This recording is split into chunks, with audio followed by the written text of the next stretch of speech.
plutôt d'une espèce de coup de force, parce que l'espace est sans repos.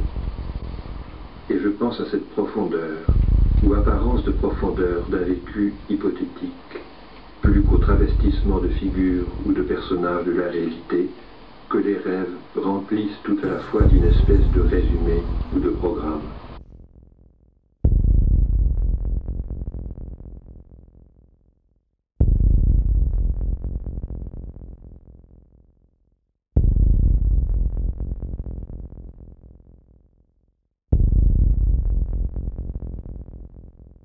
Cet avenir figuré à vide parce que tout son scénario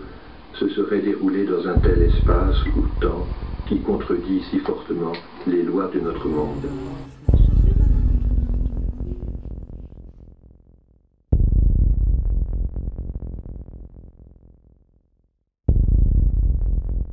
Et dont les actes esquissés, montés comme des films ou des séquences publicitaires, s'avèrent peu à peu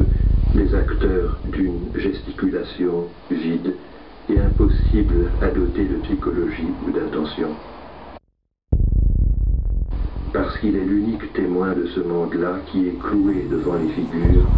et improbablement pris au milieu de l'action figurée ou des scènes par le poids d'intention dont il dote ce monde, qu'il déchiffre une première fois pendant le sommeil à la vitesse des actes. Il laisse peser sur ce monde dont il croit être témoin le soupçon d'une intention étrangère à ses pensées. Cette frise de papier découpé lui cache même qu'il est l'auteur de ce jeu et que la singularité de ce monde, dans le soupçon qu'une pensée étrangère à lui-même régirait cet univers par un ordre inconnu, est déjà l'énigme de son éclairage et cette lumière détournée de sa source, un désir poursuivi par-delà le jour jusque dans l'obscurité de son origine. Sa source, sur ses corps laiteux, ses gris, cette nuit de pain sali des figurines, ses couleurs subitement violentes ou vives, tel rouge lourd, mais plus rouge par le poids d'une étoffe que dans son coloris, cet autre vert salade, figurant comme un pré uni où se déroule une partie d'aventure.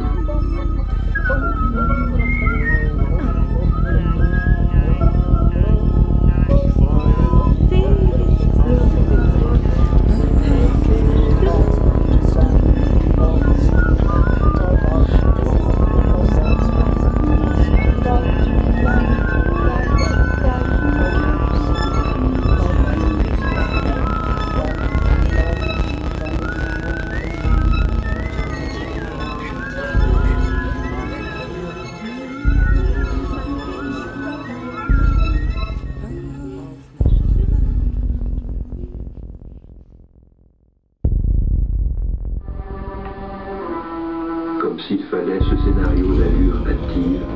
ces esquisses d'actes bégayés pour que cette lumière témoigne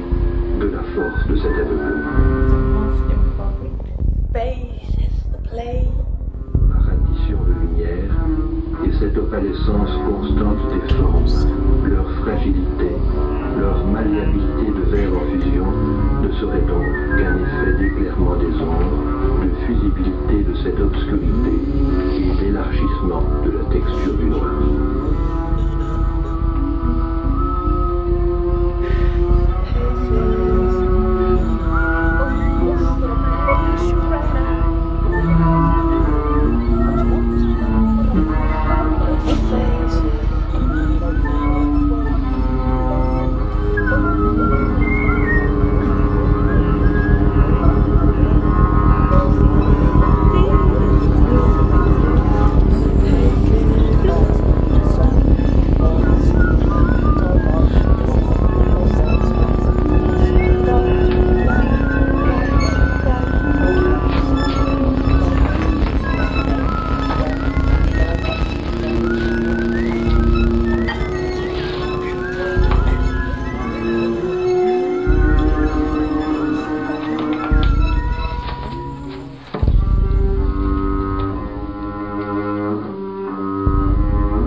j'insiste parce que l'inquiétude que l'on sent aussi chez les personnes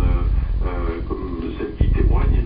c'est qu'à mesure que l'épidémie se développe dans les EHPAD ou va se développer dans les EHPAD, elle va aussi